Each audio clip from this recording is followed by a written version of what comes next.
A continuación, el amigo que nos lleva a Jesús.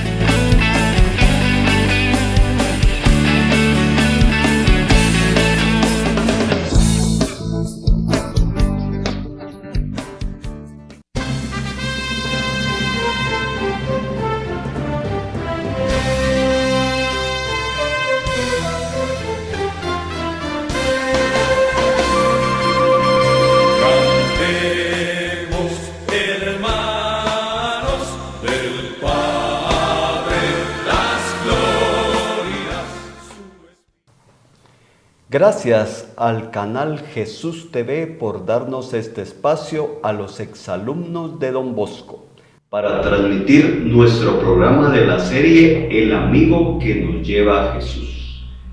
Y 1140 veces gracias a ustedes que nos permiten entrar a sus hogares para observar este programa que es por y para ustedes. Empezamos con una pequeña reflexión de la palabra. Leemos en Mateo 13:53. Cuando Jesús terminó estas parábolas, se fue de ahí, se dirigió a su ciudad y se puso a enseñar en la sinagoga. Ellos preguntaban asombrados: ¿de dónde saca este su saber y sus milagros? ¿No es este el hijo del carpintero? ¿No se le llama su madre María y sus hermanos Santiago, Simón y Judas? ¿Y no viven entre nosotros? ¿De dónde saca todo su conocimiento? De alguna manera u otra, aquí la Sagrada Escritura nos muestra al Padre de Jesús, Padre putativo, que es San José, que es nuestra inspiración para el programa de hoy, teniendo en cuenta que estamos en el mes de junio, el mes del Padre, donde tenemos esa celebración especial.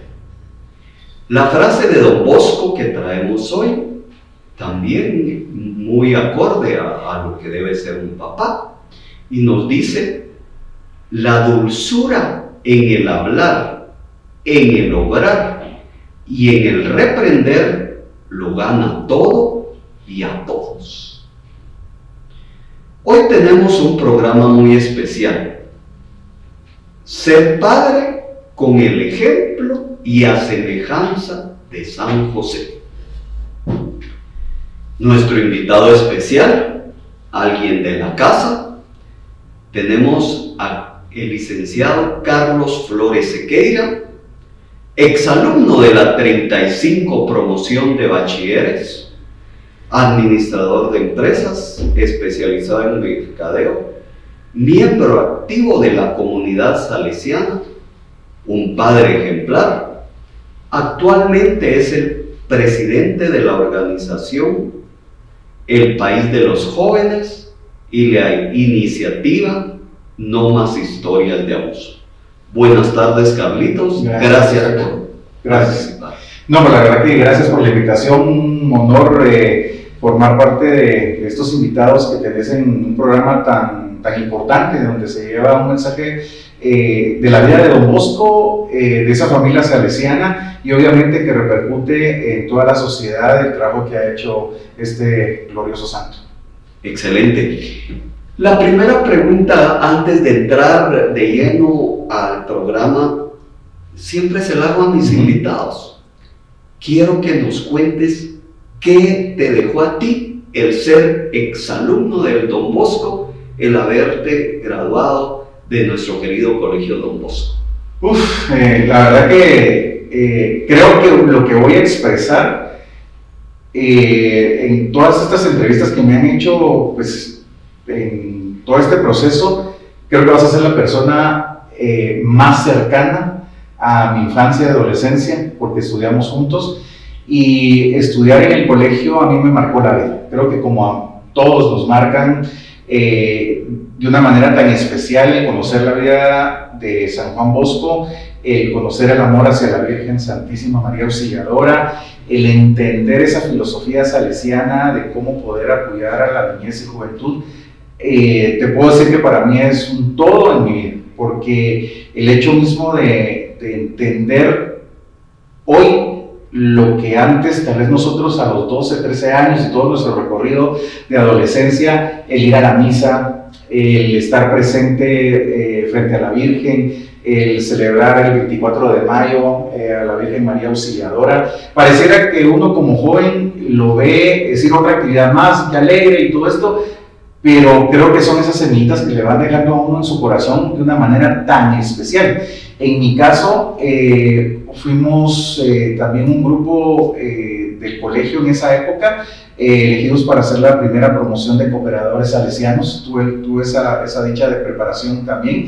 Y tú conoces muy bien las instalaciones del colegio donde está ubicado, y recorrer esas calles que nos tocaba de la línea del tren, ir a buscar jovencitos para que fueran al oratorio los días sábados, el hablar con ellos, el tener ese contacto con estas personitas, mira, fue algo que me marcó la vida, y entender muchas veces, porque era entender la necesidad que tenían, tal vez posiblemente de un abrazo, la necesidad de tener alguien que les pusiera atención, y me refiero a todo, a la congregación, digamos, no solo los que estábamos en ese momentito ahí, el tener la oportunidad de ir a reflexionar, porque había hambre también, el tener aquello de poner atención a las palabras que uno le podía decir sobre la vida de Don Bosco o sobre los sacramentos, porque estos niños después pasaban también al tema de su primera comunión, o si ya habían pasado pues el tema de poder hablar sobre Dios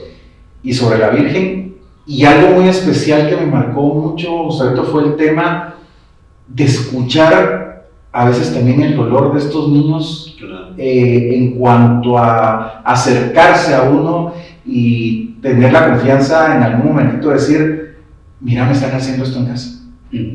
¿Verdad? Y entonces creo que ahí se abre un tema para mi vida, digamos, muy importante, porque salgo del colegio y eso me marcó para poder seguir haciendo muchas actividades en hogares de niños huérfanos y en hospitales. Excelente, pues te agradezco esta introducción y vamos a tocar este tema tan lindo, tan especial como es el de ser papá. Y cuando yo pensé en el tema, dije, tenemos que ver cuál es ese papá que puede ser nuestro ejemplo, que puede ser realmente alguien a quien seguir. Y naturalmente San José lo debe de representar bajo todo punto de vista. Yo no sé si vas a estar de acuerdo con esta aseveración que voy a hacer, pero creo que nadie en todas las escrituras puede mostrar un acto tan bello de fe, tan integral, como cuando a él le dicen que va a ser papá sin haber tenido nada que ver con María. O sea, para María, ok, eso es algo increíble y que ella lo aceptó y le dijo al ángel que la anunció, yo soy la hija y estoy para servir, le dijo al Señor, y de ahí nuestra Ave María.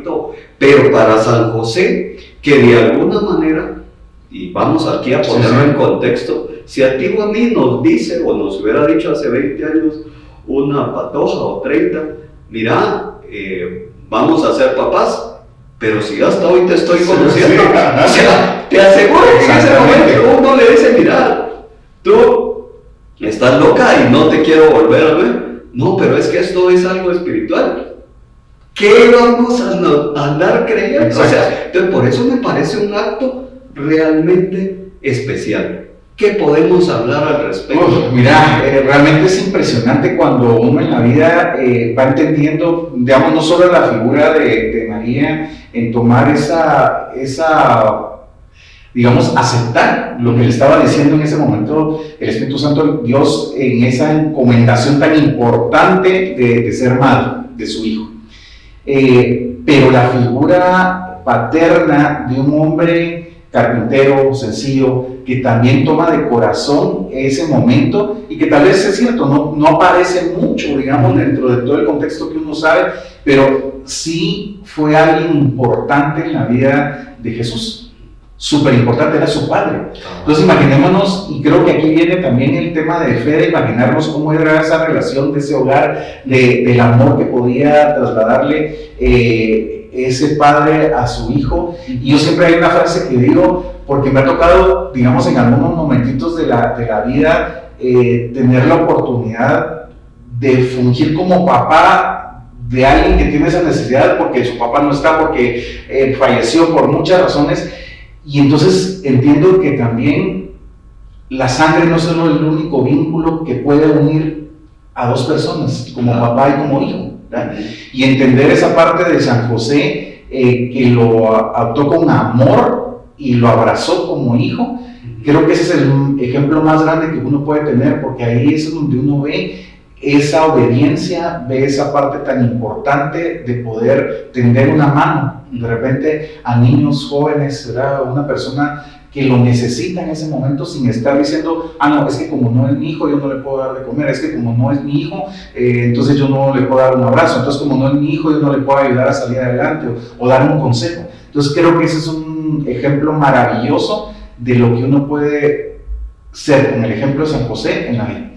Excelente. Pues realmente vamos a ir entonces adentrándonos en este programa y en el contexto de ser papá. Pues aquí la casualidad que los dos, sí, además de tener la bendición de ser papás, los dos tenemos 2 hijas mujeres, y eso pues es algo verdaderamente especial. Sí. Sabemos lo que significa ser papá, y en lo personal creo que el momento culmin de mi vida fue el día que cargué a mi hija mayor y la tuve en mis brazos. Sí. O sea, ese momento me marcó.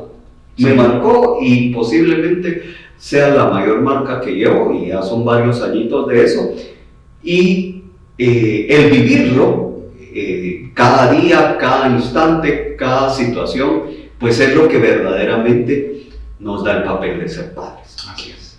Y quiero, como introducción al programa, que tú nos cuentes esa historia detrás de lo que te has pasado, de eso que te ha tocado vivir desde hace varios años, para hoy llegar a tu plenitud de padre, pero que sepamos de ese testimonio de cómo a veces las situaciones de la vida nos llevan a cosas difíciles, incluso extremas.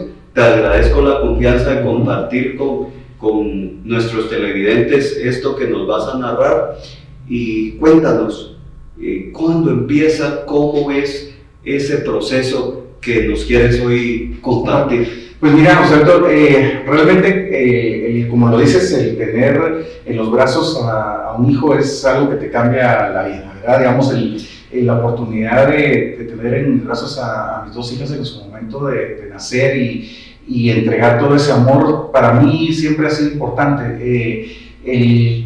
Pues igualmente formar una familia y decir, bueno, aquí vamos a salir adelante y a formar a nuestras hijas de una manera muy positiva. Y jamás en la mente pasó por mí decir, hacia los 15 años de casado va a pasar esto. Nunca, ¿verdad? O a los tantos años voy a estar viviendo esto o recordando tal cosa.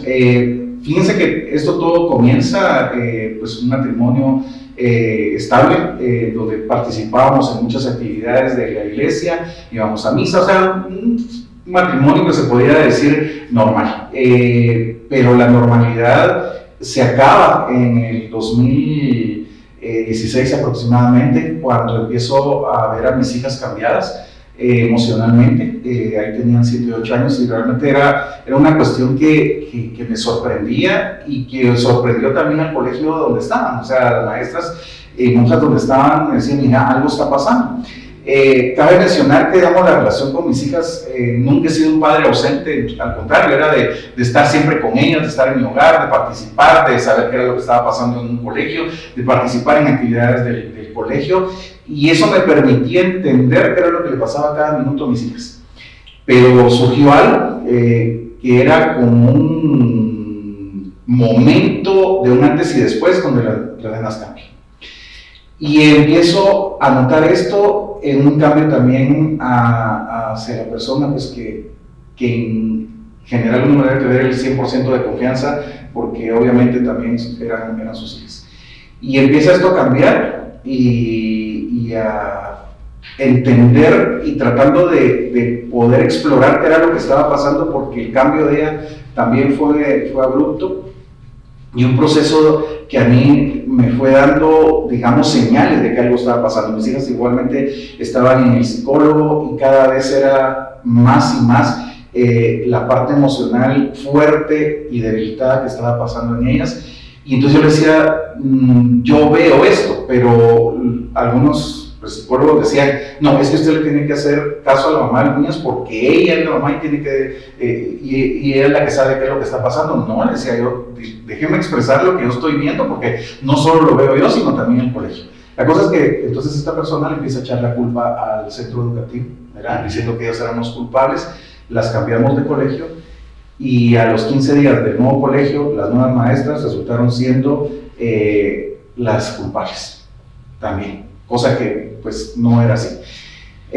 Gustavito, en esto era una desesperación. Yo nunca me solté de pedirle a Dios, de pedirle a la Virgen María Auxiliadora que me ayudara, de pedirle a Don Bosco, todo lo que uno cree por fe, a Jesús, a platicar con ellos, a estar en un, te voy a decir así, un centro de operaciones que para nosotros, y te lo cuento y te lo digo así porque me vas a entender, el llegar a la iglesia del colegio y ponernos enfrente del Sagrado Corazón de Jesús, o ponernos enfrente de la Virgen María Auxiliadora en su altar y caer de rodillas y preguntarle qué está pasando. O sea, con toda la fe y la confianza en un lugar donde para nosotros ha sido siempre nuestra casa. Así te lo digo, nuestra casa, y sentirme en ese momentito acobijado y con amor, y tratar de entender qué es lo que estaba pasando. Y sucede, yo descubro en un momento que llego a escondidas a mi casa, abro la puerta en una tarde y ellas tenían encerradas enseñándoles pornografía y cómo se tenían que tener relaciones sexuales. Pues en ese momento me doy cuenta que era la persona que las cuidaba y que era la madre, pues, que estaba en esa posición, ¿verdad? Me amenaza, me dice que si decía algo me iban a matar, y pues, ¿qué es lo que hice mi amigo como padre? Salir a denunciar lo que yo había encontrado. Yo no me iba a quedar callado en ningún momentito y por nada del mundo de lo que yo estaba encontrando. Y ahí empieza todo este proceso. Al mes más o menos que logro que todo esto se pueda establecer en un juzgado bajo la denuncia que se había puesto, y todo lo que estoy contando, pues existen los documentos legales que amparan todo esto. Me entregan a mis hijas. Mis hijas habían hablado con pues todas las instituciones que tenían en este proceso en sus manos todo esto. Hablan mis hijas de todo lo que estaba pasando y todo lo que les estaba haciendo esta persona, y obviamente me las entregan. Yo como el recurso, en donde mis hijas también decían que querían estar conmigo y con mis papás, y obviamente también toda esta parte de las evaluaciones psicológicas que se hacen pues de cajón con esto, y me las entregan. Y pues yo dije, salvé a mis hijas. A los 25 días tenemos una citación y resulta que me quitan mis hijas porque ella se presenta con una institución a quitarme a mis hijas. Y yo a partir de ese momentito, Gustavo, me doy cuenta de otro gran problema que yo tenía enfrente, que era un tema de corrupción. Y fue horrible, te digo, porque mis hijas, diciendo que no querían estar ahí, se las llevan y me vedan la oportunidad de estar conmigo. Paso un año sin verlas, y todo este año luchando. Ganamos una apelación donde nos las tenían que entregar, no había forma. Y ahí es donde te digo, y eso es lo que le digo al público que nos ve, la fe.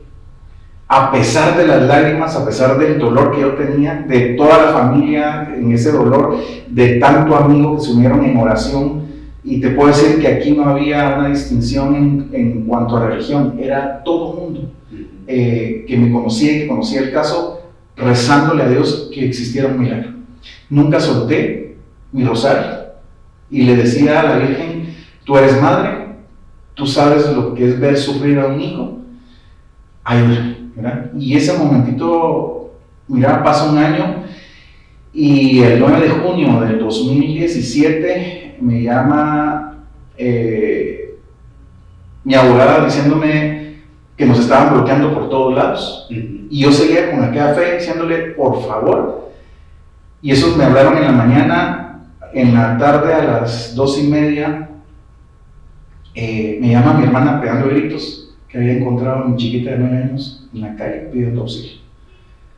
Mi hija se había logrado escapar de la casa donde la tenían y había encontrado la forma para escaparse e ir a buscar. Me ha gustado cuando yo llego, me le tiro encima a abrazarla y mi hija, las primeras palabras que me dice: la última vez que nos vimos me dijiste que fuera valiente y que luchara por mi vida siempre, que yo iba a luchar, tú ibas a luchar por mí afuera. Y hoy me escapé, papito. Mira, fue algo impresionante, los dos llorando. Cuando en eso siento que abre su boquita y le empieza a salir sangre. Y le digo: mi hija, ¿qué te hacen? Y le metían un alambre y le cortaban la lengua para que no hablara. O sea, ahí se empieza a abrir todo esta situación. Me decía: salva a mi hermanita porque la miro mal, ella se está muriendo. O sea, el dolor muy fuerte, te digo, la desesperación, obviamente se dio parte en todos lados de las instituciones que tenían que saber esto. Me entregan a mis hijas y esto fue un viernes. El domingo mi hija, más tranquila, le digo: ¿qué pasó? Y me dice: papito, yo vi la forma de escaparme porque ya no aguantaba con todo el daño que nos estaban haciendo y logré salir porque no siempre nos dejaban encerradas y bajo llave, y logré salir porque no habían echado llave. Pero en la esquina de la casa empecé a temblar y dije: Dios mío, ayúdame porque quiero ir a buscar a mi papá. Cuando en eso sintió que alguien le tocó la espalda. Cuando volteé a ver, me dice: papito, era la Virgen. Y me tomó de la mano y me dijo: te voy a llevar con tu papá. Y mira, pues ahorita ahí empieza todo ese gran milagro. Caigo hincado, mi familia también, dándole gracias a que esas oraciones de la Virgen las había escuchado. A los 3 días logramos rescatar a mi otra hija y empieza pues a salir a luz toda la verdad de esto, ¿verdad? Y hasta el día de hoy yo las tengo. Ya una tiene 18 años, otra 17. Son 2 niñas felices, inmensamente felices, y sí, nos ha tocado enfrentarnos a muchas cosas muy complejas, pero de la mano de Dios y de la Virgen, y de Jesús. Pues realmente muy conmovedor tu testimonio, pero de verdad aquí es donde vemos la respuesta del Señor, la respuesta de nuestra Madre María, de nuestro Padre José, y creo yo que esto nos debe de llevar a que realmente cuando tenemos fe, las cosas son posibles. Y ahora vamos entonces, para ir terminando esta primera parte, que nos cuentes qué ha significado en esta segunda etapa que le llamaría yo, el ver a tus hijas bien y creciendo contigo. ¿Qué ha sido esa experiencia como papá? ¿Qué nos puedes compartir? Mira, ha sido un regalo impresionante y ha sido algo maravilloso, principalmente porque Dios nos dio la fortaleza. Y yo se la pedí, digamos, al hablar de San José, yo le decía: dame esa fuerza, porque ellos vivieron muchas cosas, ¿verdad? En ese tiempo, o sea, salir huyendo, imagínate tanta cosa que vivieron, y le decía: dame la fuerza como la que tuvo San José para salir adelante de esto. Dame esa humildad y fe y fortaleza como se la diste a la Virgen Santísima para salir de esto. Y nos tocó muchas cosas, pero paralelo a esto, ahí es cuando vas entendiendo no el por qué, sino el para qué esto. Y esto vino a volcarse, no te puedo expresar la cantidad de gente que nos empezó a contactar, que por favor querían ayuda. Y gente que había pasado por un tema de abuso, que decían: quiero salir adelante de esto. ¿Cómo ha logrado sacar a sus hijas adelante? Y entonces, mira, me empiezo a preparar, nos empezamos a preparar muchísimo con mi familia en esto, Y con esto logramos hacer una iniciativa que se llama No Más Historias de Abuso, y con esto te puedo decir, con toda la humildad y con toda la fe, que hemos salvado a niños. Y hemos sacado a gente de un hoyo negro, donde han estado, donde el silencio es lo que ha marcado, y han logrado hablar sobre esa situación. Con casos, te digo, 20, 30, 40, 50, casos hasta de 60 años de silencio. Pues realmente especial, lindo el tema para decir, tengamos fe, y a todos los que Dios nos ha dado la bendición de ser papás, que sepamos que muchas veces tenemos que luchar contra ciertas circunstancias de la vida, pero que si obramos con amor y con fe, seguramente los vamos a superar. Así es de que gracias por esta primera parte. Gracias.